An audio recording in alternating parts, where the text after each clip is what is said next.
Thanos tenía razón. Avengers, Infinity War y Endgame. Relatos y reflexiones. Farid Dick. Vamos a ver cómo Farid Dick le da la razón a Thanos, bro. Vamos a ver cómo Farid Dick le da la razón a Thanos, bro. ¿Realmente el villano que pensamos? Su plan de eliminar a la mitad del universo dividió a todos. Algunos creen que estaba loco, otros que tenía razón. Pero estaba ¿Y qué crees tú, Farid? en lo correcto. Fue un héroe incomprendido que cargó con el Bueno, tu amigo Rosarín diría que sí. peso de hacer lo que nadie más se atrevía, o simplemente un tirano que usó sus delirios para justificar la destrucción. Y cuando hablamos ¿Qué será, de Gamora, surge la pregunta: ¿lo que sentía por ella era amor verdadero o solo una máscara para manipularla? En este video voy a desmenuzar a Thanos, para muchos el mejor villano de Marvel. No, realmente no, es ridículo. O sea, Thanos en el cómic simplemente quería detonarse a la muerte. O sea, la muerte en Marvel es una entidad que existe, es una mujer que existe y es palpable. Y el tipo la quería impresionar y por eso querían matar mucha gente. Y luego en la película dijeron, eso me parece muy plano. Vamos a hacer que el tipo tenga la capacidad de hacer magia y distorsionar la realidad con las gemas del infinito y pueda crear comida. Pero en vez de crear comida, mata a la mitad de la población.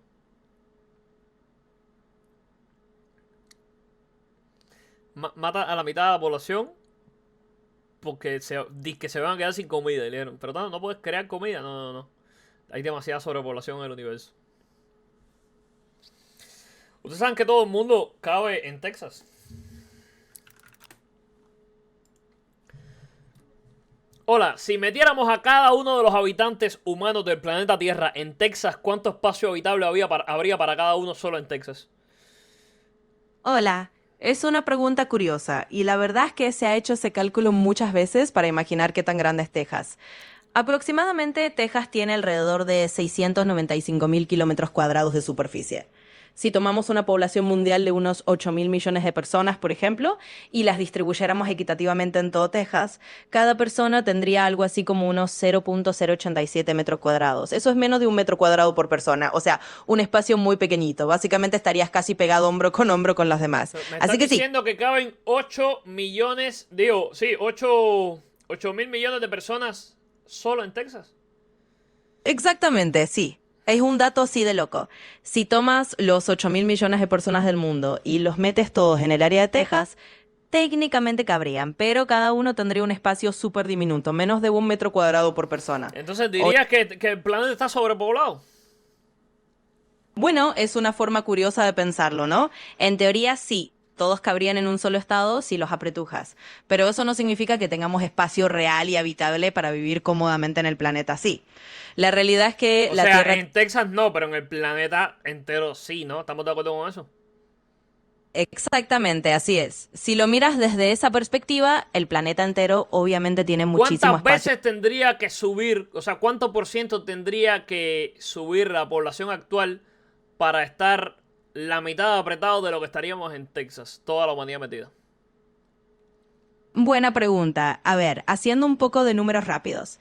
Si ahora mismo, con la población actual, estaríamos ultra apretados en Texas a menos de un metro cuadrado por persona y queremos imaginar que estamos la mitad de apretados, eso significaría básicamente doblar el espacio disponible por persona. En otras palabras, para estar la mitad de apretados que en ese escenario de Texas, tendríamos que duplicar la población. Eso quiere decir que la población tendría que subir alrededor de un 100% más. No. Yo te digo, para vivir así en el mundo entero, para vivir apretados en el mundo entero, ¿cuántos millones de personas tendrían que haber en el mundo? Ah, ya te entiendo. O sea, si quisiéramos imaginar que toda la humanidad estuviera tan apretada en todo el planeta como lo estaría si le metes todo en Texas, la población tendría que ser muchísimo más grande. Si tomamos la superficie terrestre habitable, que es de varios decenas de millones de kilómetros cuadrados, y quisiéramos replicar esa misma densidad extrema, estaríamos hablando de billones, o sea, miles de millones de personas para llegar a ese nivel de apretujamiento global.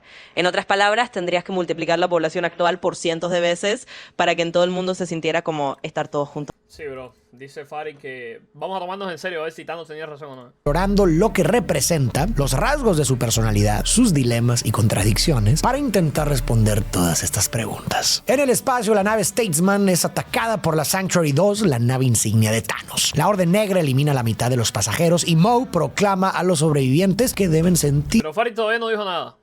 Me estoy adelantando a los acontecimientos. irse afortunados, pues su sacrificio equilibra el universo. Con Thor y Heimdall apenas en pie, Loki es llevado ante Thanos, quien asegura que el destino siempre llega y que ahora está frente a ellos, refiriéndose a él mismo. Los tres descubren que Thanos ya porta la gema del poder en el guantelete del infinito y ha iniciado su cacería personal de las gemas. Exige a Loki entregar el Tesseracto, amenazando con eliminar a Thor. Al inicio duda, pero al ver sufrir a su hermano lo revela, aunque no lo entrega de inmediato y gana tiempo para que Hulk ataque, aunque Thanos lo derrota con facilidad. Thor intenta ayudar, pero es vencido e inmovilizado por Moe. Finalmente, Heimdall, en un último acto heroico, invoca el puente Bifrost para enviar a Hulk a la Tierra y salvarlo. En represalia, Thanos elimina a Heimdall. El Tesseracto, caído al suelo, es entregado por Moe. Thanos lo aplasta, extrae la gema del espacio y la añade a su guante. Con 2 gemas en su poder, ordena a sus hijos invadir la Tierra en busca de la gema de la mente y la del tiempo. Loki interrumpe fingiendo lealtad, pero intenta eliminar a Thanos con una daga. El titán lo frustra fácilmente, lo toma por el cuello y tras escuchar que nunca será un dios, le rompe el cuello ante la mirada impotente de Thor. Luego Thanos destruye la Statesman con la gema del poder y se marcha con la Orden Negra usando la del espacio, dejando a Thor a la deriva entre los escombros. Bruce Banner, de vuelta en su forma humana, advierte a Strange y Wong sobre Thanos. Yo entiendo que ellos quieren hacer un villano maltusiano,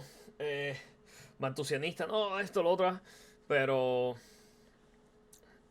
pero era gente dándole la razón a Thanos como, bro, creo que no entendiste muy bien la película. Explica que busca la gema del tiempo y la de la mente, y que fue quien apoyó a Loki en la batalla de Nueva York. Revela también que su plan es eliminar a la mitad del universo si completa el guantelete. Tony propone destruir la gema del tiempo, pero Strange y Wong se niegan, pues juraron protegerla con sus vidas. Banner insiste en que Stark contacte a Steve Rogers para encontrar a Visión. Justo cuando Stark está a punto de llamarlo, una nave en forma de anillo desciende sobre Nueva York. De ella emergen Moe y Cool, listos para atacar. Strange, Stark, Wong, Peter Parker y Banner enfrentan a los invasores, pero Banner no logra transformarse en Hulk. Wong derrota a Cool, aunque Moe captura a Strange con la gema del tiempo. Iron y Spider-Man logran infiltrarse en la nave, mientras Wong regresa al santuario y Banner contacta a Rogers. Al mismo tiempo, Thor es rescatado por los Guardianes de la Galaxia. Les cuenta que Thanos arrasó Xandar y aniquiló a la mitad de los asgardianos para conseguir las gemas del poder y del espacio. Gamora recuerda que Thanos viajaba de planeta en planeta eliminando a la mitad de la población, buscando equilibrar el universo, y que con el guantelete completo lo logrará con un chasquido. Saben que Thanos irá a Nowhere por la gema de la realidad que posee el coleccionista. Thor decide ir a Nidavellir a pedirle a Eitri una nueva arma capaz de vencerlo, partiendo con Rocket y Groot. Mientras Quill, Gamora, Drax y Mantis viajan a Nowhere. En las películas casi no se cuentan los orígenes de Thanos, por eso vale la pena repasarlos en los cómics. Aunque la adaptación cambia algunos detalles, ahí encontramos la esencia que nos ayuda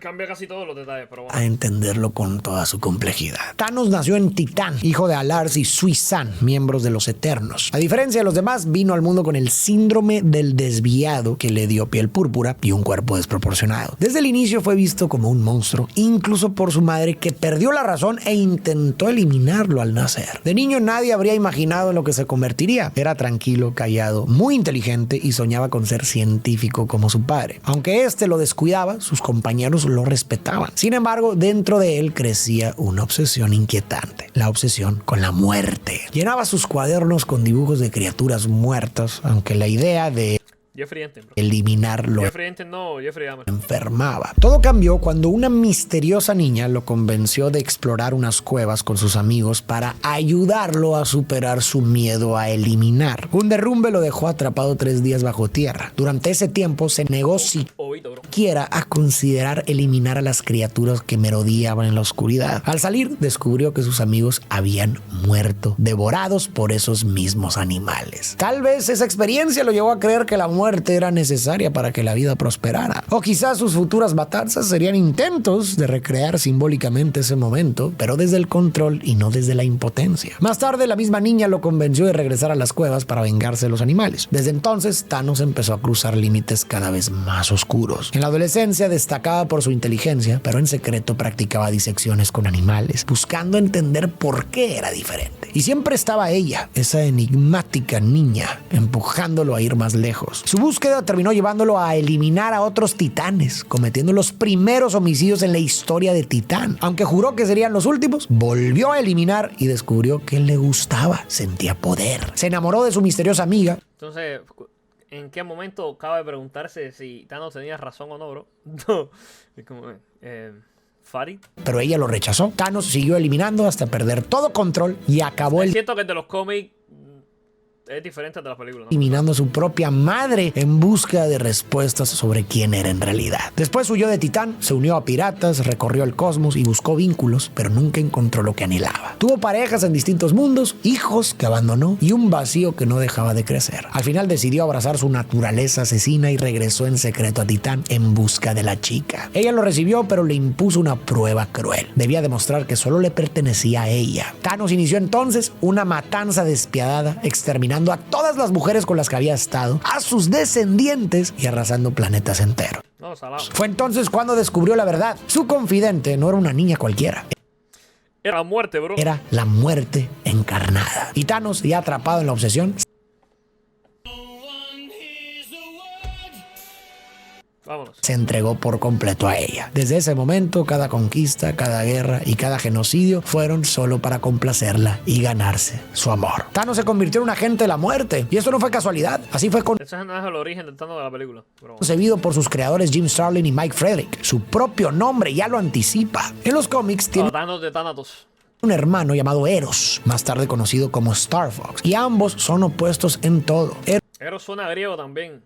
No sé si sea un héroe, un dios griego también. Pero... Eros es un mujeriego, despreocupado y amante del placer, mientras que Thanos es retraído, calculador, misántropo y obsesionado con la muerte. Esta oposición fue intencional, pues los dos representan fuerzas arquetípicas enfrentadas. Por un lado, Eros hace referencia al dios griego del mismo nombre, deidad del amor Y danos a Thanatos, claro. pasional y del deseo. Por otro, Thanos toma su nombre de Thanatos, la personificación de la muerte tranquila, sin De la muerte no violenta. violencia. Justo ese tipo de muerte es la que presume en la película cuando justifica eliminar a la mitad del universo de manera rápida e indolora. Aunque el cine y los cómics no cuentan exactamente la misma historia, la esencia del personaje se mantiene. También te digo, en la película tú nunca terminas de entender muy bien si Thanos realmente mata por lo que dice que mata. Supuestamente sí, pero el origen de él matando a la mitad de su planeta puede ser perfectamente una ilusión creada por la gema. ¿Sabes lo que te digo? En los cómics es un agente de la muerte y en la película busca dar una muerte misericordiosa a la mitad de la vida. En ambos casos, Thanos puede entenderse como una Cualquiera de los casos es un esquizofrénico, Barry. encarnación de la figura de Thanatos. Pero hablar de Eros y Thanatos junto a todo lo que hemos visto nos No, está rompiendo completamente lo que sería la filosofía de Dios griego. Se supone que estamos hablando de la muerte tranquila, pacífica, no caída en combate. ¿Sabes lo que te digo? No es lo mismo. De hecho, lo que está haciendo es precisamente desvirtuar al dios griego. Pero creo que no lo entendiste, bro. lleva inevitablemente a la teoría psicoanalítica de Freud, que también ayuda a entender mejor al personaje. Freud, en su obra Más allá del principio del placer, planteó que en el ser humano existen dos pulsiones básicas que guían nuestro comportamiento: la de vida y la de muerte, inspiradas precisamente en Vamos a tomarnos en serio a Freud. Vamos a ver. los dioses griegos. La pulsión de vida, Eros, impulsa la unión, la creación, el amor y los vínculos. Nos mueve a construir, a cuidar y a conectar. La pulsión de muerte, Thanatos, en cambio, empuja hacia la destrucción, la agresión, la desconexión e incluso la autodestrucción. Según Freud, ninguna de estas pulsiones existe por separado. Bueno, es analizar esquizofrenia con más esquizofrenia. ¿Sí? Una necesita de la otra y en un estado relativamente estable tienden a mantenerse en equilibrio. Bajo esta mirada, los hermanos de los cómics, Eros y Thanos, pueden leerse como esas dos fuerzas descritas por Freud, dos caras opuestas que coexisten en la experiencia humana. Y al observar a Thanos en la película desde este lente, se vuelve la personificación de la pulsión de muerte. Viaja por el universo eliminando a la mitad de la vida, convencido de que así devuelve un equilibrio necesario para que la vida pueda sostenerse. En Escocia, Próxima Midnight y Corvus atacan a Visión, que es herido gravemente, pero Wanda resiste hasta que llegan Rogers, Falcon y Natasha, obligando a los villanos a retirarse. Por otro lado, Gamora recuerda cuando Thanos destruyó a la mitad de su pueblo y la capturó. Mientras un soldado la arrastraba, la niña gritaba por su madre y lo golpeó hasta liberarse. Entonces apareció Thanos, le dijo que era una gran luchadora y le tendió la mano, que ella aceptó. Gamora le pide a Quill que la elimine si es capturada. Quill duda, pero Gamora lo obliga a jurar por su madre. Finalmente accede y se besan. Muchos quizás se pregunten cómo Gamora aceptó irse con Thanos después de que arrasara su planeta y Porque es una niña. Porque es una niña. ¡Hola! ¡Hola! Porque es una niña.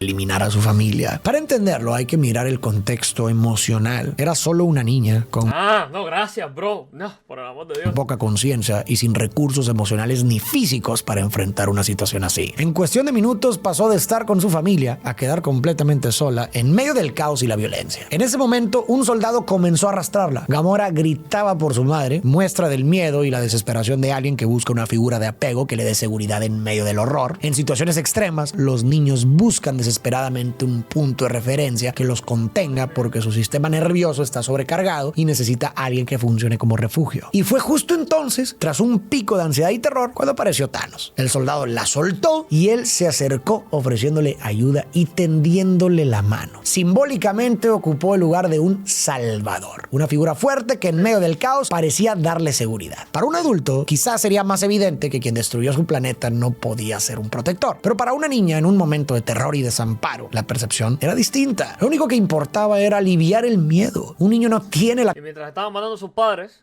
el tipo le tapa la cabeza y le dice, no, mira para aquí, fíjate en el cuchillito, perfectamente equilibrado como todo debería estar. La niña, pero mis papás, olvídate de tus papás, mira para aquí para el cuchillito. capacidad de evaluar en términos éticos o lógicos. Solo responde a la necesidad básica de apego y protección. Por eso, más que una decisión racional, lo que ocurrió fue que el sistema de supervivencia de Gamora reconoció en Thanos a una figura que representaba refugio ¿Qué tan más a verse? frente a la amenaza. Al llegar a Nowhere, encuentran a Thanos interrogando al coleccionista. Gamora lo ataca y parece derrotarlo, pero descubren que ya tenía la gema de la realidad y todo era una ilusión. Thanos revela a Nowhere Itachi, bro. en llamas. Captura a Gamora e incapacita a Drax y Mantis. Quill intenta cumplir su promesa, pero el arma solo dispara burbujas gracias a la gema. Thanos se teletransporta llevándose a Gamora. Mientras tanto, en la base de los Vengadores, Rhodes se reúne con Rogers y su equipo. El grupo concluye que la gema de la mente debe ser destruida y Wanda es la única capaz. Para intentarlo sin eliminar a Visión, Rogers propone viajar a Wakanda. Ahí T'Challa y Okoye entregan a Bucky un nuevo brazo de vibranio. Libre ya de su programación, vive apartado, aunque le advierten que se acerca una gran batalla. En la nave de Moe, Stark y Parker rescatan a Strange expulsando a Moe al espacio. Me encanta porque te venden una cantidad, o sea, el soldado de invierno sirve perfectamente como villano de Winter, o sea, de la película homónima, ¿no?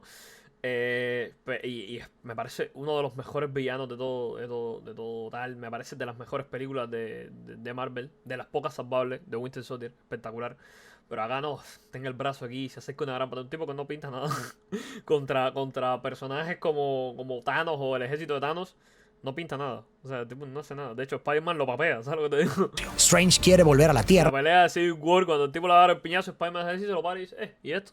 ¿Sabes? En plan de chill, ¿sabes? pero Stark propone ir a Titán para enfrentar a Thanos. Strange acepta, aunque advierte que protegerá la gema del tiempo incluso si debe sacrificarlo a él o a Parker. Gamora le dice a Thanos que siempre odió la silla del trono. Él responde que lo sabe, pero aún así esperaba que algún día ella se sentara en ella. Gamora asegura que odiaba su vida con él y Thanos admite que lo sabía porque se lo repitió durante 20 años. Él insiste en que la salvó, pero Gamora lo contradice. En su planeta eran felices. Thanos afirma que su mundo estaba condenado y que gracias a él los niños ahora crecen con comida y cielos azules. Eliminar Claro, sin sus padres, ¿no? a la mitad fue, según él, un precio pequeño para salvarlos. El universo tiene recursos finitos y sin control la vida desaparecerá. Gamora le grita que él no lo sabe, pero Thanos responde que es el único que lo entiende y el único con la voluntad. Es un esquizofrénico, es un Mao Zedong, es un Pol Pot, es un esquizofrénico que cree que tiene la razón y a cambio de eso genocida a la mitad del universo literalmente. ¿Entiendes? Pero tranquilamente. De actuar. Gamora le grita que no es su hija, que él le enseñó todo lo que odia de sí misma. Thanos replica que eso la convirtió en la mujer más Probablemente haga un video de Winter Soldier, ¿no? peligrosa de la galaxia, razón por la que le encargó hallar la gema del alma. Entonces revela que Nebula es su prisionera y la tortura frente a Gamora. Incapaz de soportarlo, Gamora confiesa que la gema está en Vormir. Thor, Rocket y Groot llegan a Nidavellir, donde encuentran a Eitri, único enano sobreviviente. Él revela que Thanos lo obligó a forjar el One guantelete y exterminó a los demás. Con su ayuda, Thor decide crear un arma capaz de derrotarlo, el rompetormentas, que puede invocar el Bifrost. Nebula se libera y convoca a los guardianes en Titán, donde se encuentran con Stark, Strange y Parker. Strange usa la gema del tiempo y descubre que de más de 14 millones de futuros, solo en uno logran vencer. En Vormir, Thanos y Gamora se encuentran con Red Skull, guardián de la gema del alma, quien le advierte que debe sacrificar lo que más ama. Gamora, incrédula y burlona, cree que Thanos no ama a nadie y por lo tanto es incapaz de completar el sacrificio. Pero al verlo llorar, no lo puede creer. Schmidt le explica que llora por ella. Gamora insiste en que eso no es amor, a lo que Thanos responde que ya ignoró su destino una vez y no puede volver a hacerlo, ni siquiera por ella. Tras disculparse, la toma de la mano y la arroja al vacío, obteniendo así la gema del alma. Uno de los grandes puntos de discusión en esta historia es la relación entre Thanos y Gamora, y la pregunta es si realmente la amaba. Bueno, supuestamente tenía que sacrificar a lo que más amaba, así que si no hubiese tenido la gema del alma a cambio. O sea, aquí puedes teorizar todo lo que tú quieras, pero según la leyenda y las leyes del propio universo, ahí tienes que sacrificar lo que más amas y la tira y recibe la gema, entonces sí la amaba, ¿no? Yo juraría que no hay punto de debate aquí, pero... Postura la iré desarrollando conforme analice esa relación. Lo primero que llama la atención son las narrativas que Thanos construye sobre sus actos. Insiste, por ejemplo, en que salvó a Gamora, repitiendo un discurso bastante mesiánico. En su cabeza, si no eliminaba la mitad de su planeta, ella estaba condenada. Y si la dejaba ahí, quedaba vulnerable. Por eso, según él, al llevársela, la estaba salvando. Pero lo que no reconoce es que fue él mismo quien la puso en esa situación. Las palabras importan. A menudo se dice que Thanos adoptó a Gamora, pero no fue así. No la adoptó, la capturó tras eliminar a los suyos. Sí. Y no lo hizo por salvarla, sino porque la vio como... Pero eso no quiere decir que después no la ame. La sacrificó en la gema del alma. O sea, Farid, no sé si una cosa no tiene nada que ver con la otra. Él puede haber hecho esa atrocidad y después encariñarse con la niña genuinamente y amarla. O haberse encariñado con ella en un principio y matar a sus padres. Que mata a sus padres no quiere decir que no ame a la niña. O sea, es un esquizofrénico y es un psicópata y es un genocida, pero tiene que amarla, si no, no puede recibir la gema a cambio, ¿sí? Como alguien útil para sus propios fines. Desde el inicio lo dejó entrever. Le dijo que era toda una luchadora, fueron sus primeras palabras. La tomó porque vio en ella potencial para servirle en su misión y por eso le dio valor. Otra prueba fue cuando le dijo que esperaba que algún día se sentara en la silla del trono. Probablemente Thanos sabía que había un alto riesgo de morir y quería preparar a alguien para sucederlo. No se la llevó pensando en su bienestar. Lo hizo por egoísmo. ¿Y qué hizo después de llevársela? La entrenó para que le sirviera.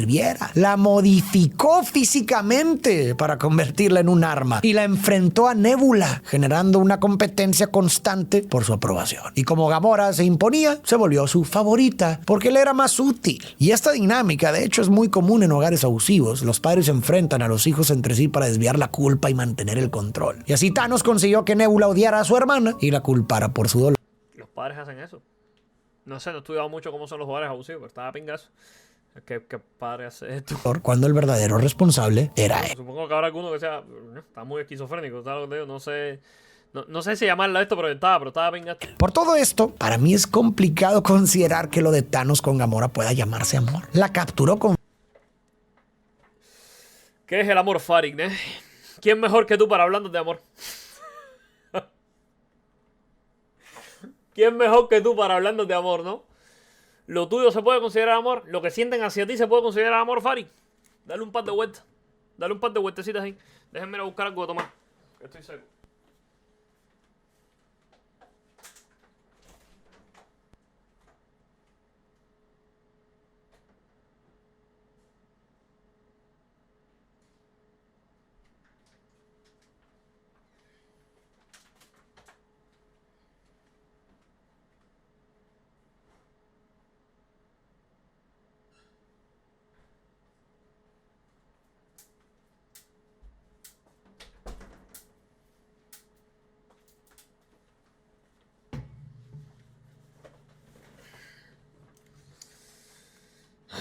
Vámonos. con fines egoístas, después de eliminar a su familia, la entrenó, la torturó y la moldeó a su antojo sin importar que durante 20 años ella le dijera que odiaba su vida con él. Nunca tomó en cuenta su Eso no quiere decir que no la quiera. voluntad, ni siquiera al sacrificarla. ¿Cómo puede llamarse amor a una relación en la que se anula por completo la libertad y los deseos de una de las partes? Lo que sí es que podemos reconocer que Thanos se preocupaba por Gamora y que ella era importante para él. Está claro que le dolió sacrificarla, pero la gema del alma probablemente aceptó el sacrificio no porque hubiera un amor genuino, sino porque Thanos estaba convencido de que lo suyo era amor. La gema no juzga la... Vale, entiendo su punto, O sea, amor como concepto es algo debatible.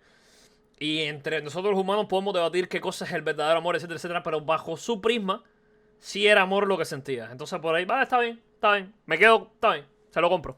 La calidad del sentimiento, sino la creencia del portador. Y aquí creo que es importante empezar a introducir uno de los rasgos característicos de la personalidad de Thanos, que más adelante voy a profundizar más. Un complejo mesiánico. En su mente, que parece delirar, su misión estaba por encima de cualquier cosa. Si está convencido de ser el único capaz de salvar al universo, entonces cualquier sacrificio se justifica, incluso el de Gamora. Por eso, aunque le doliera, no dudó en hacerlo. Pero de este rasgo voy a hablar más adelante. Pero hay otra cosa importante de destacar aquí. En la escena del sacrificio también podemos apreciar un paralelo muy interesante con el momento en que Thanos la capturó de niña. La secuencia funciona casi como un espejo. De pequeña la vimos ser arrastrada por un soldado. Ella se defendió golpeándolo hasta que la soltó y entonces apareció Thanos para salvarla, entre comillas. Pero ya de adulta, si te fijas, volvió a pasar lo mismo, solo que esta vez fue el propio Thanos quien la arrastró hacia el acantilado. Gamora lo golpeó igual que aquella vez, pero ahora, en lugar de salvarla, Thanos la soltó y la arrojó al vacío. Las dos escenas se reflejan entre sí y lo que es ese reflejo de Bella es la verdadera naturaleza de su vínculo. Thanos nunca fue su salvador, siempre fue su verdugo. Los Vengadores llevan a Visión a Wakanda,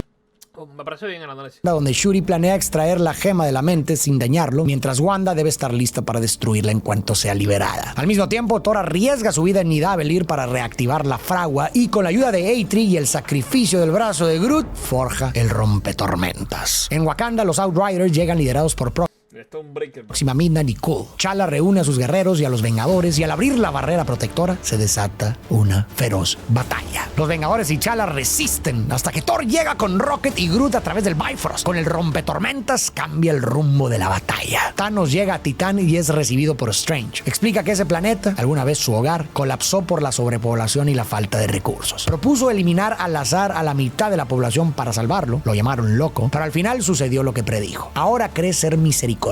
Cuando obtenga las 6 gemas del infinito, chasqueará los dedos para borrar a la mitad del universo sin dolor y después buscará un lugar pacífico para descansar. Las decisiones más difíciles requieren las voluntades más fuertes, afirma. Ahora sí quiero detenerme en 2 rasgos de la personalidad de Thanos que, sumados a sus características destructivas y sociopáticas vistas en los cómics y en las películas, lo vuelven especialmente peligroso. El primero es su determinación. Thanos busca cumplir su misión a cualquier costo. No le importa a quién debe arrasar ni si él mismo debe sacrificarse. Esa entrega total lo convierte en alguien casi imposible de detener y en parte puede explicarse si recordamos algunas cosas que vimos de su historia. En los cómics vimos cómo de niño fue incapaz de eliminar a las criaturas en las cuevas y sus amigos terminaron devorados. En la película, cuando propuso su plan para salvar Titán reduciendo la población, lo llamaron loco y nadie lo escuchó. Él tampoco hizo nada más para imponer su idea y vio cómo su mundo se extinguía. Para Thanos, esas experiencias pudieron haber significado fallar en salvar a los demás. Y su respuesta pudo haber sido desarrollar una determinación implacable. Repetir el escenario, pero esta vez con control absoluto. Ahora no permitirá que nada lo detenga, ni la resistencia externa, ni sus propios dilemas internos. El segundo rasgo es el que anticipé antes, su complejo mesiánico. Un estado en el que la persona está convencida de que está destinada a ser un salvador. Suele relacionarse con delirios de grandeza. Un delirio es una creencia falsa y firme que no corresponde con la realidad. Y estos delirios de grandeza pueden ir desde sentirse llamado a salvar a la humanidad hasta tener una visión exagerada de la propia importancia y superioridad. Thanos está convencido de que tiene la misión trascendental de salvar al universo. Cree que solo él puede hacerlo, que los demás lo necesitan e incluso...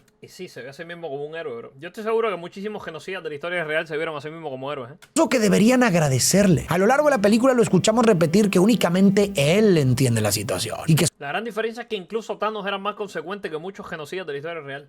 O sea, Fidel Castro no me puedes decir a mí que realmente hacía las cosas porque querían ellas, porque al final el tipo vivía una vida opulenta como comunista. Maduro también. ¿Sabes lo que digo? Mao Zedong también. Pol Pot también. Stalin también. Lenin también. Hitler también. O sea, no me pueden vender a mí esa idea de... O sea, incluso Thanos, que te lo están poniendo como el peor villano que puede existir, es más consecuente con sus ideas que los socialistas de verdad. Que solo él tiene la voluntad para hacer lo que debe hacerse. Y el problema con estas creencias delirantes es que se vuelven incuestionables y pueden justificar, por lo tanto, cualquier medio para alcanzar el fin. Imagina que alguien cree genuinamente que Dios le habló y le dio una misión. ¿Cómo podría desobedecerlo o siquiera cuestionarlo? En su mente, cualquier acción Monte Moisés, lo que pasa que la misión que le dio fue esquizofrénica, ¿no? estaría No le habló Dios, habló él mismo. justificada. Algo así pasa con Thanos. Para él, eliminar a la mitad del universo es un deber sagrado y por eso actúa sin compasión y empatía. No es un sádico que elimina por placer. De hecho, en varias ocasiones pudo hacerlo y no lo hizo. En su lógica delirante, no es él quien decide quién muere, sino el azar del chasquido. Y Como Moisés no es el único, con Noé también pasa, ¿sabes? cuando elimina directamente, lo hace solo porque alguien se interpone en su misión. Y así puede mantener su frialdad y se siente incluso moralmente justificado. ¿No recuerda esto a ciertos personajes históricos que, atrapados en un delirio mesiánico, justificaron persecuciones y violencias masivas porque se creían salvadores de su pueblo o de la humanidad? Sí. Sí, tú estás pensando en uno. Yo estoy pensando en un montón. Tú estás pensando en uno nada más. Yo estoy pensando en un montón a los que adora tu amigo Diego Rusarín. Pero bueno. Por eso Thanos resulta tan peligroso. Si juntas un complejo mesiánico con una determinación implacable, obtienes a un fanático dispuesto a soportar y sacrificarlo todo, incluso a sí mismo, por su objetivo. Y de hecho, por eso gana 14 millones de veces. Solo en un futuro los Vengadores logran detenerlo. En ese momento llegan los superhéroes y comienza una intensa batalla. Thanos resiste solo contra los Vengadores, los Guardianes y Strange, hasta que Nebula aparece y lo distrae. Strange, Parker y Drax logran sujetarlo mientras Mantis intenta dormirlo, debilitándolo lo suficiente para que Stark y Parker traten de quitarle el guantelete. Pero cuando Quill pregunta por Gamora, Mantis percibe el dolor de Thanos. Nebula deduce que él la eliminó. Quill, furioso, lo golpea y rompe la concentración, permitiendo que Thanos recupere la conciencia justo antes de que logren arrancarle El hombre que condenó a toda la humanidad. el guantelete. La pelea cambia a favor de Thanos, que desata el poder de las gemas y derrota a todos. Finalmente enfrenta a Strange, quien nunca usa la gema del tiempo porque la mantiene oculta. Antes de que Thanos la busque, Iron Man lo ataca, pero es herido de gravedad. Cuando Thanos está a punto de eliminarlo, Strange cede la gema del tiempo a cambio de la vida de Stark. Thanos la añade al guantelete y se marcha. Stark, desconcertado, le pregunta a Strange por qué entregó la gema solo para salvarlo. Hey, ¿qué tal? Voy a hacer una pequeña pausa para hacerte una petición. Puede que tú veas estos videos todos los días y no estés suscrito, lo cual no tiene nada de malo. Glaive ataca el laboratorio e intenta arrancar la gema de Visión, quien escapa al campo de batalla. Ahí Quill es derrotado por Banner, Próxima muere a manos de Wanda y Visión acaba con Glaive. Con la Orden Negra destruida y los Outriders eliminados por Thor, todo parece indicar que los Vengadores han ganado. Pero Thanos llega y derrota fácilmente a Okoye, T'Challa, Groot y Rogers, quien apenas logra contenerlo por un instante. Sin otra opción, Visión le pide a Wanda que destruya la gema de la mente, aun si eso lo mata. Con dolor, ella accede y la destruye justo antes de que Thanos la alcance, desintegrando también a Visión. Thanos le dice que comprende su dolor mejor que nadie, pero Wanda le responde que jamás lo entendería. Él replica que ese día perdió más de lo que ella imagina, aunque no es momento de lamentos. Entonces usa la gema del tiempo para retroceder, restaurando a Visión, y la gema para arrancársela del cráneo y eliminarlo definitivamente. Con las 6 gemas reunidas, Thanos se dispone a cumplir su plan. Pero Thor lo sorprende y desata todo el poder del rompetormentas Qué bien narra Farid, ¿eh? en un último Como irónica, narra muy bien las películas. intento, hiriéndolo de gravedad al clavárselo en el pecho. Sin embargo, Thanos sobrevive al ataque. Se burla de Thor por no haber apuntado la cabeza Lo que pasa es que solo se centra en la narrativa, no te habla mucho del lenguaje cinematográfico ni nada de eso. y chasquea ¿Qué tal, Cory? Bienvenido. los dedos con el guantelete, completando su plan. Es transportado al mundo del alma, donde ve a Gamora niña, quien le pregunta el costo de su objetivo. Con tristeza, admite que le costó todo. De regreso al mundo real, el guantelete Sí, no, Kiryu lo hace mejor, evidentemente. queda dañado por la energía usada, aunque las gemas siguen intactas. Thor, furioso, lo encara mientras un estruendo resuena en el universo. Thanos sonríe con desdén y se teletransporta. Entonces Barnes se convierte en polvo frente a Rogers. El chasquido Su novio, bro. se expande. La mitad del ejército de Wakanda se desintegra junto a T'Challa, Groot, Wanda y Wilson. Los sobrevivientes alrededor del cuerpo de Visión miran con horror la derrota. En Titán, Mantis, Drax, Quill y Strange desaparecen. Antes de irse, Strange le dice a Stark que no había otra manera. Parker es el último en desvanecerse, suplicando entre lágrimas no ser dejado atrás. Stark, devastado, queda solo con Nebula, quien confirma que Thanos logró su objetivo. Thanos se retira a un planeta verde y solitario, donde contempla el amanecer con una leve sonrisa de triunfo. Aquí termina la primera parte, y es un buen momento para preguntarnos: ¿tenía razón Thanos sobre la sobrepoblación No tenía, bro. y la escasez de recursos? Para entenderlo, No, bro, no se te ocurrió sembrar más comida. vale la pena repasar las ideas del clérigo y filósofo Thomas Malthus, quien Malthusianismo toda la vida. planteó algo similar en la vida real. En 1798, Malthus publicó su famoso Dense cuenta que Malthus publica esto 10 años antes. A ver, ¿en qué año fue? planteó algo similar en la vida real. En 1798, Malthus publicó su famoso Está cerca, está un poco antes de la riqueza de las naciones. ¿En qué año escribe Adam Smith? ¿En qué año se escribe la riqueza de las naciones? Riqueza con Z. 1776. Ah, no, fue 10 años después. Ah, no, repelotudo el tipo entonces. O sea, el tipo entendía...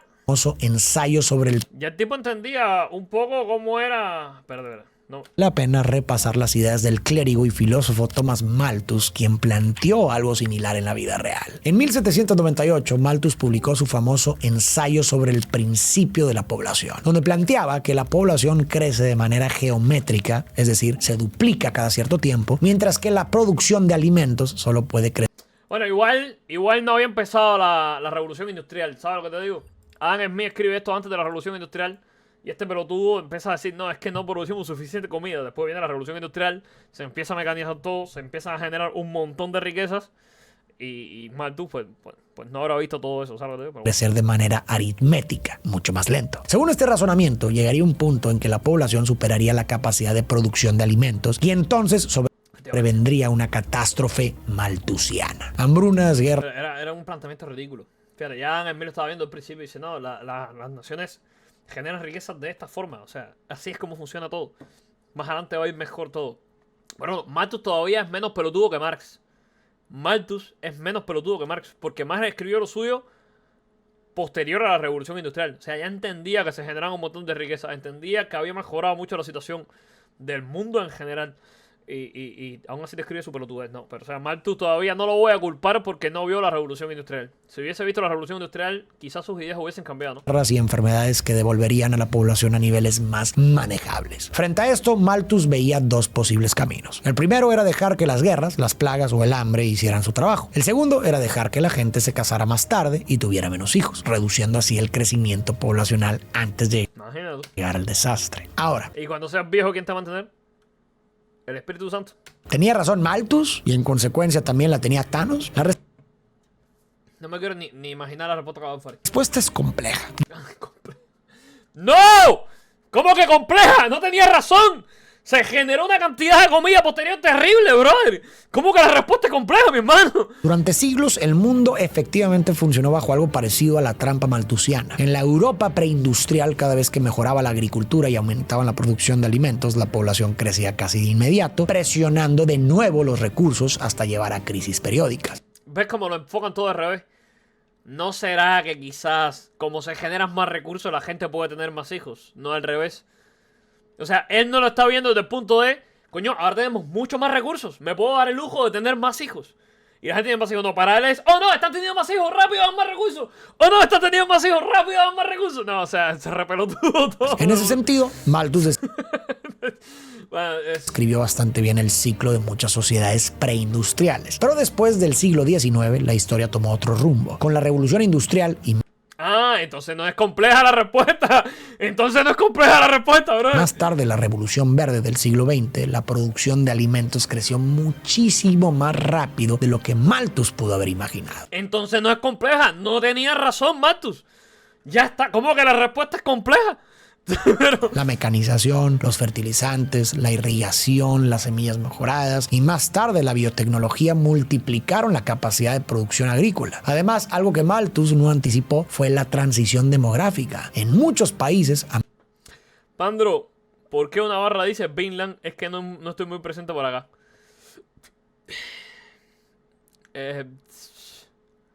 Porque cuando lleguemos a la barra hasta el final, me voy por una granja a cortar madera para pasar mi arco de redención en la granja. Por eso, bro.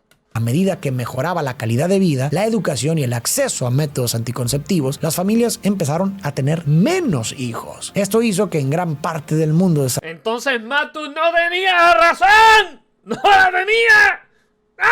desarrollado el crecimiento poblacional se frenara. Por eso podemos decir que Malthus acertó en el diagnóstico básico, que los recursos son finitos y que la población puede presionarlos, pero falló en no prever el poder transformador de la tecnología y los cambios. No, a ver, yo no te diría que Malthus falló. Malthus es un pelotudo, no te voy a decir que no. Porque las ideas pelotudas son pelotudas siempre. Pero no le podemos echar toda la culpa cuando Malthus no podía ver el futuro. Lo que tampoco podemos hacer es tomárnoslo en serio, ¿entiendes? Tampoco nos lo podemos tomar en serio, porque el pelotudo no podía ver el futuro, ya está. ¿Sabes con quién pasa lo mismo? Con Marx.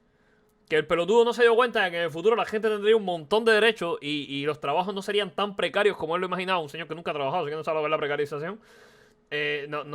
Una cosa es culparlo por no poder ver el futuro. Otra cosa es tomarnos en serio una persona que luego la historia demostró que estaban equivocados. Ya está. Sociales. Ahora bien, eso no significa que el problema esté resuelto. Muchos Bueno. economistas y ecólogos sostienen que lo que hicimos Los ecólogos, bro. Ok. Los economistas son tu amigo Diego Rusalín, me imagino, ¿no? no fue escapar de la trampa malthusiana, sino simplemente posponerla. Sí, Posponerla, ok. y hoy producimos más comida que nunca, pero esa producción depende de enormes cantidades de agua, combustibles fósiles y suelo fértil. Y ahí Se está acabando la energía en el planeta Tierra. No existen fuentes de... Se está acabando el combustible, gente. Ya no hay casi gasolina, ¿se acuerdan? Ya no hay casi gasolina, bro. En Venezuela no les queda gasolina, se acabó todo. Todo se acabó, bro. Y necesitan agua, bro. Necesitan agua, bro. Hace falta agua para sembrar, gente. ¿Saben? Hola. ¿Qué cosa es la lluvia? Hola. Bueno, la lluvia básicamente es agua que cae de las nubes cuando el vapor de agua en la atmósfera se condensa y se vuelve lo suficientemente pesado como para caer a la tierra. En otras palabras, es parte del ciclo natural del agua que nos mantiene a todos O frescos. sea, la lluvia, si yo no entendería los procesos naturales y químicos por los que se genera condensación de agua en la atmósfera y luego cae en forma de lluvia, yo podría atribuirle, si fuera una persona de muy escasos conocimientos, que la lluvia es agua que mágicamente cae del cielo. Exactamente. Si alguien no tuviera ni idea de cómo funciona la ciencia detrás, pues lo vería como algo casi mágico. Fari, cae del cielo el agua. Fari, cae del cielo. Necesitamos agua para los sembrados. Cae del cielo, bro. Hace así del cielo y cae en la tierra. El agua cae del cielo. ¿Sabes? Cae del cielo, bro. y entran en juego los límites ambientales y ecológicos. El riesgo ya no es solo quedarnos sin comida, sino colapsar los sistemas que Pero ¿cómo falta agua y hay agua al mismo tiempo? No lo entiendo. hacen posible Pero esto es agua, Fari. Esto es exceso de agua. Entonces no me puedes decir que falta agua, bro. Pero Fari, esto es una inundación. La inundación es cuando hay exceso de agua. A ver, vamos a ver. Vamos a preguntarle a ChatGPT. Hola, una inundación, ¿me dirías que es cuando falta agua o cuando sobra agua? Hola. Pues una inundación es definitivamente cuando sobra agua y demás. Básicamente es cuando hay un exceso de agua. Entonces no falta agua, Fari. Aquí sobra. ¿Sabes dónde falta agua, Fari? En el mar de Aral. Producirla. Por otro lado, también hay voces críticas a las ideas de Malthus. El economista Henry George, por ejemplo, señalaba en el siglo XIX No, tienes que buscar al economista Henry George. Tienes que buscar el sentido común, cabrón. que la escasez no se debía tanto a que hubiera demasiada gente, sino a que los recursos estaban concentrados en pocas manos. A esto se Vale, ¿por qué hacemos? ¿Redistribuimos riqueza? suma otro dato clave, el problema de la mala administración de los recursos. Según la FAO, en 2020 ¿Y si te pones a trabajar? se produjeron alrededor de 9.600 administración de los recursos. Según la FAO, en 2022 se produjeron alrededor de 9.600 millones de toneladas de cultivos primarios, suficientes para alimentar a toda la población mundial actual, que ronda los 8.000 millones de personas. Sin embargo, aproximadamente un tercio de esos alimentos se pierde o se desperdicia en algún punto de la cadena, desde la cosecha hasta el consumo final. Es decir, la humanidad produce suficiente para sostenerse. Sí. Pero falla en cómo administra y reparte lo que genera. Quizás entonces el problema... En cómo administra y reparte lo que genera. Farid, tú no sé si has escuchado el cuento, la enseñanza del típico señor que viene un pescador y le dice: hola, tengo hambre, ¿me puedes dar un pescado? Y el tipo, en vez de darle un pescado, le enseña a pescar. El tipo, en vez de darle un pescado, le enseña a pescar. Entonces, ¿qué hacemos con los países que no generan los recursos? Les enseñamos lo que es el capitalismo y los enseñamos a producir su propia comida. O cogemos la comida que sobra en Estados Unidos y la llevamos en barcos que cuestan millones, todo el transporte para allá, y repartirlos a la gente. Le damos comida hoy y mañana se vuelven a quedar sin comida porque ya se la comieron. ¿Qué te parece más razonable, Farid? Enseñarles lo que es el libre mercado, enseñarles para que se puedan desarrollar, quitando y erradicando por completo las dictaduras que mantienen a esa gente en la miseria absoluta, o vamos y les regalamos un pan con mayonesa. Piensa un poco hacer.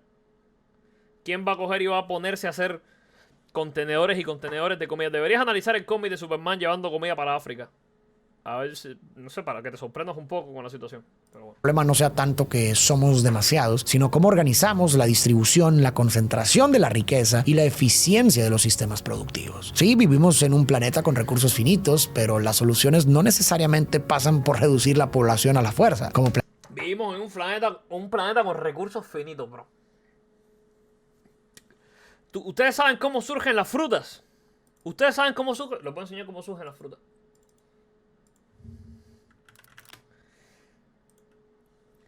Hola, ¿qué pasa si yo cojo semillas de manzana, las siembro en mi patio y las riego día a día? Hola, Alejandro. Bueno, básicamente lo que va a pasar es que si siembras las semillas de manzana en tu patio y las cuidas regándolas todos los días, con el tiempo podrías terminar con un manzano. Eso sí, hay que tener un poco de paciencia porque los manzanos tardan bastante en crecer y dar frutos. Pero así mágicamente, yo las siembro y mágicamente me dan alimento. Bueno, mágicamente no tanto, ojalá fuera así de rápido. Pero sí, en esencia, si tenés la paciencia y el cuidado, esas semillas eventualmente se convierten en un árbol que te va a dar Y los manzanas. tomates también, ¿puedo sembrar tomates? Claro, totalmente. Los tomates son incluso un poquito más rápidos y más fáciles que un manzano. ¿Y el arroz? ¿También puedo sembrar arroz? Sí, también puedes cultivar arroz, aunque es un poco diferente. ¿Y El arroz... las papas también se siembran las papas? Sí, las papas también se pueden sembrar y de hecho son bastante agradecidas. Pero estamos hablando solo de los alimentos que nacen de la tierra, ¿no? De las plantas que surgen cuando las plantas en la tierra. Los animales se pueden reproducir. Si un vaco y una vaca tienen relaciones cariñosas, ¿salen vacos pequeños? Exactamente, estás entrando en el terreno de la reproducción animal que funciona un poco diferente O sea a las que también plantas. los animales se reproducen y podemos alimentarnos de ellos también. Y se siguen reproduciendo por los siglos de los siglos, amén. Exacto, así mismo es. Los animales se reproducen y de ahí viene parte de la Increíble. alimentación. Entonces podemos crear alimentos indefinidamente, ¿no?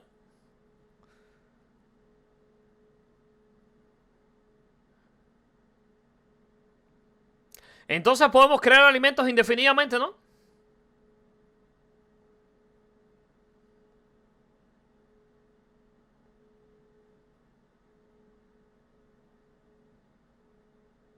Bueno, en teoría sí, mientras tengamos los recursos y cuidemos bien de las plantas y los animales, podemos seguir produciendo alimentos indefinidamente. ¿Hace cuántos años descubrimos en qué fecha más o menos se tienen los primeros registros históricos de ganadería y agricultura en la humanidad?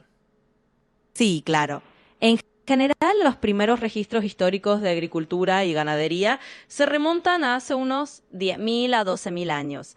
Fue más o menos en el Neolítico, cuando la humanidad empezó a domesticar plantas y animales, en el creciente fértil, en regiones como Mesopotamia.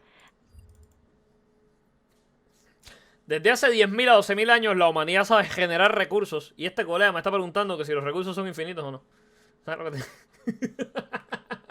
Se nos van a acabar los tomates, gente. A la gente se le está olvidando cómo sembrar. Recursos finitos, pero las soluciones no necesariamente pasan por reducir la población a la fuerza, como plantea Thanos, sino por aprender a usar, distribuir y cuidar mejor lo Distribuir y cuidar mejor. ¿Y si te pones a trabajar? ¿Y si te pones a trabajar? que ya tenemos. Y aquí te pregunto, ¿tú qué piensas sobre Hola, Bombón. ¿Ya hablaste de Charlie Kirk? Sí, hablamos ahorita de Charlie Kirk por acá. todo esto? Todavía hay algunos videos que ver de Charlie Kirk, pero estamos con Farid Dick. ¿Coincides ¿Qué tal, Reina? ¿Qué se cuenta? con las ideas de Malthus y Thanos? ¿Crees ¡No! ¡Claro que no! que el ¡Estamos locos! verdadero reto será la cantidad de habitantes o más bien la forma en que administramos los recursos del planeta? Clint Barton pierde a su familia tras el chasquido de Thanos. Al mismo tiempo, Tony Stark y Nebula quedan varados en el espacio hasta que la Capitana Marvel los rescata y los lleva con los Vengadores sobrevivientes, quienes, aún lamentando lo perdido, planean arrebatarle las gemas a Thanos para revertir sus actos. A pesar de ¿Habrá alguien en los comentarios que le haya dado la razón a Thanos? Hasta ganas de ver me dieron por lo hermoso que está hecho el video. Moriré cuando vea las temporadas de Loki y Moon Knight. Lo voy a gozar como no lo puedes imaginar. Día 3, juntando firmas para que Fari haga la segunda parte de la análisis de Tony Stark. Espero todavía. Fari es el único que puede echarse y ver las películas todo el día y decir que está trabajando. Máquina, el de Loki ahora. Estoy reuniendo firmas para que Fari hable de Death Note. No. Yo, si habla de Death Note y le da la razón a Kira, ya estamos en el horno total. la petición de El horno total. Rhodey de que descanse, Tony enfrenta a Steve y Es se cosa mía, habla más lento, no lo sé la otra. derrumba. Con ayuda de Nebula localizan a Thanos. Le cortan el brazo del guantelete, pero descubren que ya destruyó las gemas. Declara, yo soy inevitable. Lleno de furia, Thor lo decapita, dejando a los Vengadores devastados y sin forma de revertir. Hizo un ataque de un sable con un hacha. Mira. Lo decapita, dejando a los Vengadores devastados y sin forma de revertir las pérdidas. 5 años después, Natasha, Okoye y Rhodey apoyan a los gobiernos sobrevivientes mientras Rocket, Nebula y Capitana Marvel ayudan a otros mundos. Scott Lang escapa del reino cuántico y descubre que pasaron 5 años, aunque para él fueron solo 5 horas. Propone a Rogers y Natasha viajar en el tiempo para recuperar las gemas, pero Stark, que ahora vive con Pepper y su hija, al inicio rechaza el plan. Finalmente, motivado por el recuerdo de Peter Parker, decide intentarlo y logra un modelo que funciona. Rogers, Natasha y Lang buscan a Banner, quien ha logrado fusionar su inteligencia con la fuerza de Hulk. Aunque acepta ayudarlos, su primer intento de viaje en el tiempo falla y convierte a Lang en distintas versiones de sí mismo. Luego Stark se une al equipo y ofrece un método más seguro. Con el tiempo se suman Rocket, Rhodes y Nebula. Banner y Rocket reclutan a un Thor deprimido, con más peso y bebiendo en exceso en Nuevo Asgard, mientras Natasha encuentra a Clint en Tokio, convertido en un despiadado justiciero tras perder a su familia. Los Vengadores trazan un Personaje más irrelevante de todo el universo Marvel, bro. El personaje más irrelevante de todo el universo. plan para viajar en el tiempo y recuperar las gemas. Banner explica que hacerlo no cambia su presente, sino que crea realidades alternas. En 2012, durante la batalla de Nueva York, Banner consigue la gema del tiempo tras convencer a la anciana que Strange tenía un plan. Stark y Lang fallan en obtener la gema del espacio y Loki escapa con ella, mientras Rogers logra quedarse con la gema de la mente tras enfrentarse a su yo del pasado.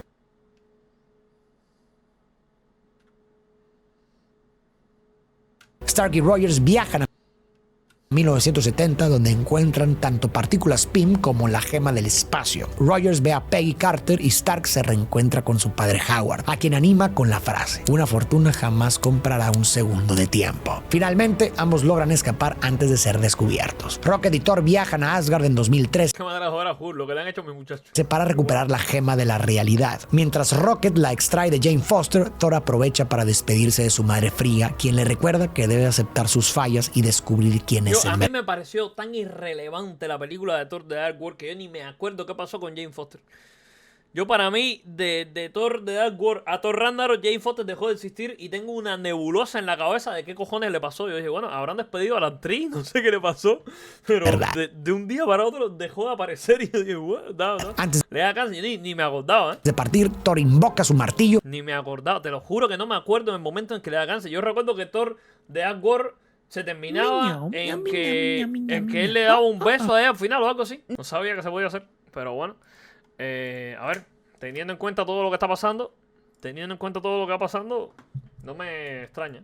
Y entre lágrimas se emociona al comprobar que aún es digno. Nebula y Rhodes viajan a Morag en 2014 para robar la gema del poder antes que Peter Quill. Rhodes logra volver al presente, pero Nebula queda atrapada y sus recuerdos se conectan con los de su versión pasada, revelando a Thanos su futura victoria. Con esa información, Thanos captura la Nebula del presente y envía a su versión del pasado al 2023 en su lugar. Natasha y Barton Pueden ir ya como vaqueros. viajan a Vormir para obtener la gema del alma. Red Skull les advierte que deben sacrificar a un ser querido. Tras discutir quién debe hacerlo, ambos intentan sacrificarse, pero finalmente Natasha se deja caer, permitiendo que Barton obtenga la gema, aunque devastado por su pérdida. En El personaje más irrelevante de todo el universo. 2023, los Vengadores lamentan la muerte de Qué pereza, bro. Natasha, Nunca le sacaron una película a Hawkeye, ¿no? pero continúan con la misión. Stark crea un guantelete y Banner chasquea los dedos, logrando restaurar la vida aunque queda gravemente herido. Justo entonces, la Nebula de 2014 Una serie. abre un portal que permite la llegada de Thanos, cuya nave ataca la base de los Vengadores. La base queda en ruinas y comienza a inundarse, atrapando a Banner, Rhodes y Rocket, mientras Lang intenta rescatarlos. Rhodes está inmovilizado por el daño en su traje. La Nebula de 2014 encuentra a Barton, le arrebata el guantelete y lo deja por muerto. En paralelo, la Nebula del presente convence a Gamora de unirse a ella para detener a Thanos. Juntas intentan convencer a la Nebula del pasado, pero al no lograrlo, la del presente se ve obligada a eliminarla. Stark, Rogers y Thor se enfrentan a Thanos, quien revela que ya conoce su futura victoria y los intenta. Un poco de opinión, las dos últimas películas de esa saga bastante mierda. A mí Infinity War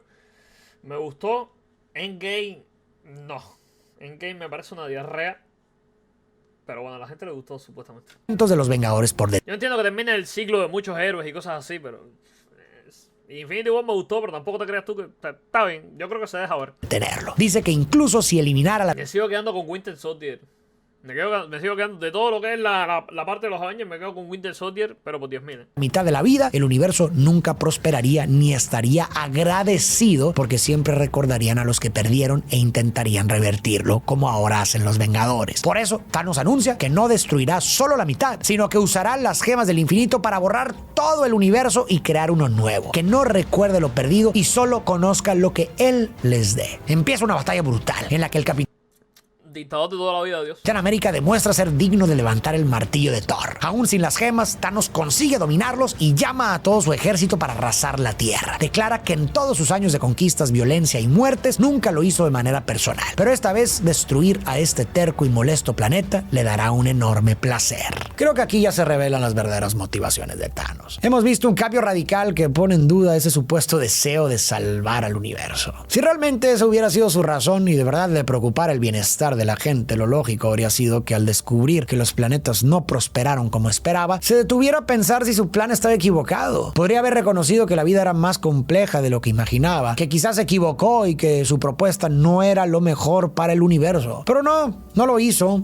y en lugar de eso decidió cambiar su plan a eliminar a todos. Ya no se trata de un acto de azar, ahora es completamente directo. Tampoco cuenta con su supuesto caso de éxito, su planeta natal, que en su mente servía como prueba de que su plan funcionaba. Esta vez no hay ninguna referencia que respalde que su nueva idea pueda dar resultados. Sus viejas justificaciones No. ¿Tú crees, bro? No. Había que ponerlo a prueba, ¿no? se derrumbaron y lo que quedó es un Thanos más honesto en su destructividad. Su respuesta parece nacer de una herida en su propio narcisismo. Lo que queda en evidencia es que lo que realmente lo impulsaba era la necesidad de demostrar que tenía razón. Como vimos antes, Thanos siempre creyó que Titán cayó porque no siguieron Porque pasa que no era verdadero socialismo. su propuesta y después sintió que debía imponer esa misma idea en todo el universo para probar que él estaba en lo correcto. Eso también explica por qué nunca consideró otras alternativas, ni siquiera usar las gemas para crear Esto es básicamente Roberto Vaquero diciendo que el capitalismo no funciona porque Haití se está muriendo de hambre. Es como, bueno, ok. más recursos en lugar de destruir vidas. Si toda su cruzada era en el fondo un ejercicio de reivindicación Sí, yo creo, el de los cómics es más simple, pero tiene más sentido que este, ¿sabes lo que te digo? O sea, porque lo que está haciendo aquí el maltusianismo no tiene ningún putísimo sentido. Es ridículo. Y más cuando puedes hacer magia y literalmente crear comida, bro. Es ridículo. No tiene ningún sentido. No tiene ninguna base de nada. No tiene nada. Yo prefiero pensar que estaba ligando con la muerte y quería detonarse a la muerte y era un psicópata. Ya está. Eso tiene más sentido que la pelotudez esta. Personal, cualquier otra opción le resultaba inútil. Lo importante no era resolver el problema, sino que se hiciera a su manera. O quizás lo que realmente se desveló en ese momento fue su verdadera naturaleza, la que ya habíamos mencionado al inicio. Thanos como un agente de la muerte, como una expresión de Thanatos, la pulsión de destrucción. Aquí quitaron completamente lo que era el significado del Thanatos de los cómics, del Thanos de los cómics, siendo una versión esquizofrénica de Thanatos o cosas así. Aquí lo quitaron completamente. Le quitaron esa esencia al personaje y simplemente era un socialista. Ya está. Que busca arrasar sin medida. Y todo lo demás, el discurso del equilibrio, la idea del sacrificio, no era más que una fachada para darle sentido a su compulsión destructiva. Cuando el capitán, exhausto, se dispone a enfrentar solo a Thanos, un portal se abre y llegan T'Challa, Shuri, Okoye y el ejército de Wakanda. Pronto, más portales abiertos por Strange traen de vuelta a todos los héroes caídos en el chasquido y a numerosos aliados, desde los asgardianos y hechiceros hasta los devastadores, formando un ejército masivo que deja a Thanos sorprendido. El Capitán América lanza el grito de guerra: ¡Vengadores, unidos! Thor y Pantera Negra rugen y todos cargan contra el ejército de Thanos. Resignado, el titán alza su espada mientras la Orden Negra lidera a los Chitauri, Outriders y Leviatanes. En la batalla, Stark se reencuentra con Parker y lo abraza. Quill confunde a la Gamora del pasado con la de su tiempo, y Lang y Hope intentan activar el portal cuántico en la vieja camioneta. Hawkeye, Pantera Negra y Spider-Man luchan por mantener las gemas lejos de Thanos, que llega a estar a punto de caer frente a Wanda. Desesperado, ordena a su nave disparar contra todos, pero la Capitana Marvel llega y la La capitana Deus Ex Machina, bro. destruye. Con De Shield. la ayuda de varias heroínas, La tipa tenía el poder para destruir la nave, pero casualmente no fue a pegarse uno para uno contra Thanos. Porque sí. la Capitana Marvel intenta llevar las gemas a la máquina del tiempo, pero Thanos la destruye. Pelea de nuevo contra los héroes hasta que logra activar el nanoguantelete, incluso superando a la Capitana Marvel. Declara: yo soy inevitable. Y está a punto de chasquear los dedos cuando Stark, sabiendo que era el momento decisivo gracias a Strange, le arrebata las gemas y dice: y yo soy Iron Man. Así desintegra a Thanos y a todo su ejército, muriendo después por la radiación de las gemas. Así se cierra el arco de Tony. El hombre que comenzó siendo un egoísta terminó entregando su vida por todos los demás. Su historia culminó con el acto más grande de amor que hay. Tras la batalla final, los héroes despiden a Tony Penny, bro. ¿Qué personaje también más? Al final, ¿no? Stark en un emotivo funeral. Cada uno retoma su vida. Los Vengadores se reencuentran con sus familias. T'Challa regresa a Wakanda. Thor entrega el mando a Valkyria y se une a los Guardianes, mientras Peter Parker vuelve a la escuela. Steve Rogers viaja al pasado para devolver las gemas, pero decide quedarse allí y vivir su vida junto a Peggy Carter. De anciano, regresa. Esto fue de lo que más me gustó de toda la película, que el tipo haya podido pasar su vida junto a Peggy Carter, junto a la tipa a la que era más en la Segunda Guerra Mundial. Fue creo que la única parte así, bueno, y también la muerte de Iron Man me conmovió, ¿no? Pero fue así la parte que más me gustó de la película. Para entregar su escudo a Sam Te da cáncer, Thanos en corto, le mete una puñalada asesinándote para que la enfermedad no te mate. Y sí, es Wilson. esquizofrénico. Y para colmo piensa que tiene la razón. Después de Y Fari no le termina de dar la razón, pero hay un montón de pelotuditos en internet que dicen: no, si Thanos tiene razón, porque los recursos del planeta, esto, lo otro, es como, bro, no. No, eres un esquizofrénico. todo lo que hemos hablado sobre Thanos, me parece pertinente cerrar con una reflexión sobre el dilema de las creencias. Thanos estaba genuinamente convencido de lo que pensaba, y fue justamente esa convicción inquebrantable la que lo llevó a causar tanta destrucción. Y entonces, ¿qué tan lejos estamos dispuestos a llegar con nuestras propias creencias? Aquí se abre un dilema difícil. Por un lado, hay momentos en los que necesitamos aferrarnos a una convicción con todas nuestras fuerzas. El Capitán América no puede envejecer. ¿Será que envejece más lento, no? ¿Será que envejece más lento? Pero no puede envejecer el Capitán América en los cómics.